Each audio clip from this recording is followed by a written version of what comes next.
Hello guys, welcome to another lesson on limit entry technique for position trading.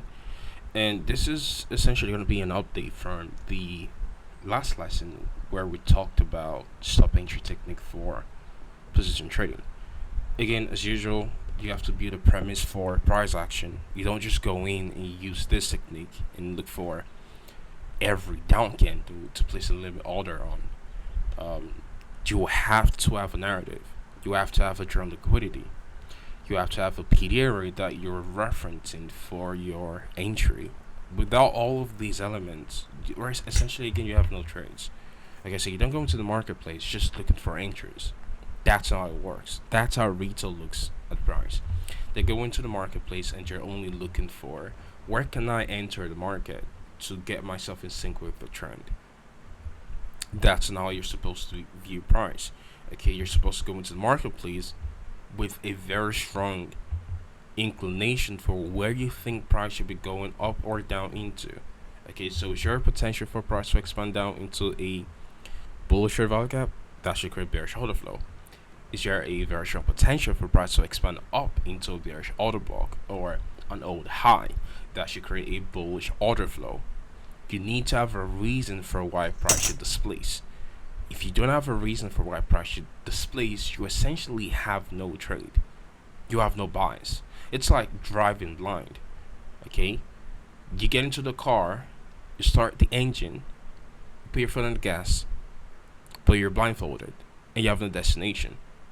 Now you might move the car, but I'm 100% sure eventually you're going to crash. You're going to crash into something.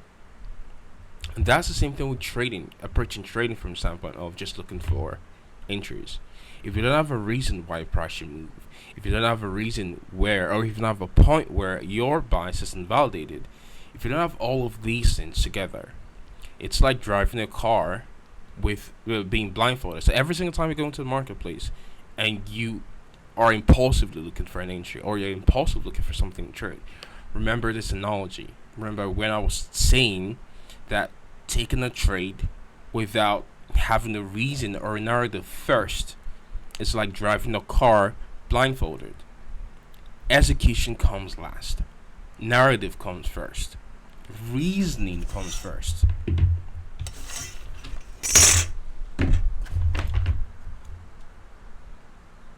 I'm going to repeat myself one more time so you fully grasp what I'm saying because it's going to be important in your trading.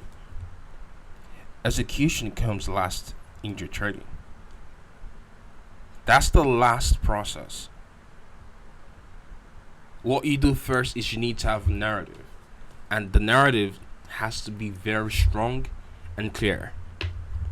And you have to be fully convinced of the narrative. So being fully convinced of a narrative means you have multiple confirmations to support your narrative. That could be COT, that could be open interest, that could be seasonals, that could be SMT, that could be treasuries. But there needs to be a very strong confirmation for your narrative. And once you have that, then the entry is the easier part. Now we're going to talk about the limit entry. And with the previous example, we need to have a target drawn liquidity. And in this example, we're going to use, again, the same example we used last time. We're going to use an old high. And like this, and we have a discount array in a range, and that could be a daily bullish order block. So that daily bullish order block is our discount array. And now what we'll do here, unlike the other one where we're looking for confirmation bias to execute our trade on a stop order, here as price approaches our PDA array, okay, on a down candle. So let's just quickly draw out down candle price. As price approaches our PDA array on a down candle, we don't put a stop order.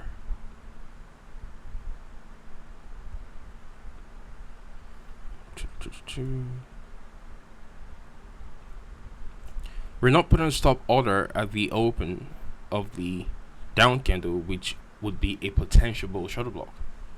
So what we're wanting to do here is, as we see the down candle to our discount array, we place a limit order for a buy at the closing price. Why? Just like, remember the daily candle where we talked about how a daily bullish candle should look like? Remember, a daily bullish candle is going to have the opening price, the initial run lower, which is accumulation for buys, the profit release phase, which is where the algo starts to expand up into a lower time frame premium, and then the distribution, which is where the high of the candle forms. So that logic is what we're bringing into our entry technique here. Okay, so we understand that we should see displacement away from that discount array. So what we do here is we place a limit order for a buy at the closing price, and then when the market opens up, what we're anticipating is that, again, daily, because we're anticipating bullishness, that daily expansion should come into play, and the initial run lower should trigger our positions for a buy below the previous day's closing price. And then we should start to see the expansion come into the marketplace for premium. Okay, that will look something like this. That initial run lower will look like a week to the downside, and then expansion higher. So this is the logic here.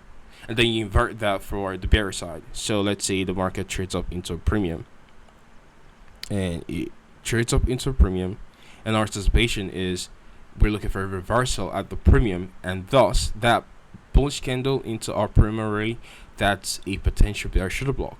So what we do is we short the next run higher above the closing price of our bearish order block by placing a sell limit order there.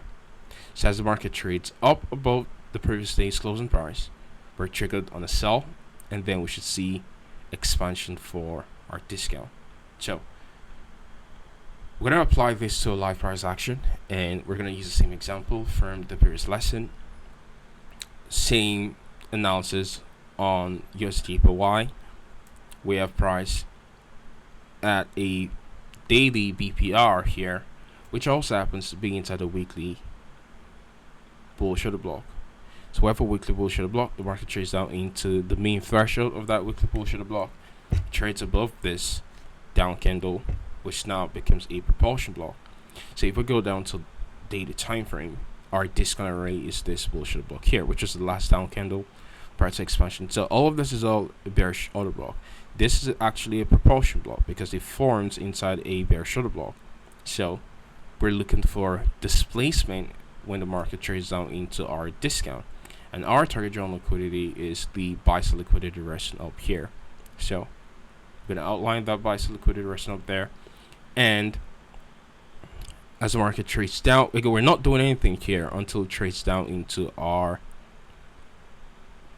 discount array. So what we do here is, as it trades down there and closes like this, then we have a limit order for a buy, because sometimes the market could gap up, but we're wanting to see the market trade below the opening price and then expand higher. So we have a buy limit order there, and our stop goes below our discount array. Okay, a little bit above discount array to allow for any whipsaws in price or erroneous price action that we aim for our target objective up here. Now here's what happens. Now you're triggered long, but unlike the previous example, now you're in drawdown, a little bit of a drawdown, which is fine. And then displacement comes into the marketplace, and we have another discount array here. So if you wanted to pyramid into this position, and this is your discount array here, so as the market trades down there, now you place another buy limit order, and your stop goes below the most recent swing low, which is the protocol.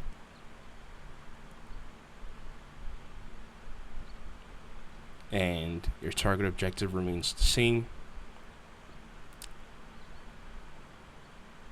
Now you're triggered on a buy here, and you get your delivery up into objective.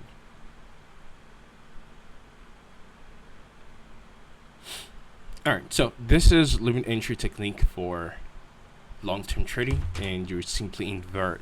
This example was for a buy scenario, and then you just invert this for a sell scenario, and it is also the same thing. So this is for those of you guys who are looking for entry techniques for long-term trading, and you can either use the limit entry technique or you can use the stop entry technique. Hopefully this lesson was insightful, and I'll catch you on the next lesson. Trade safe.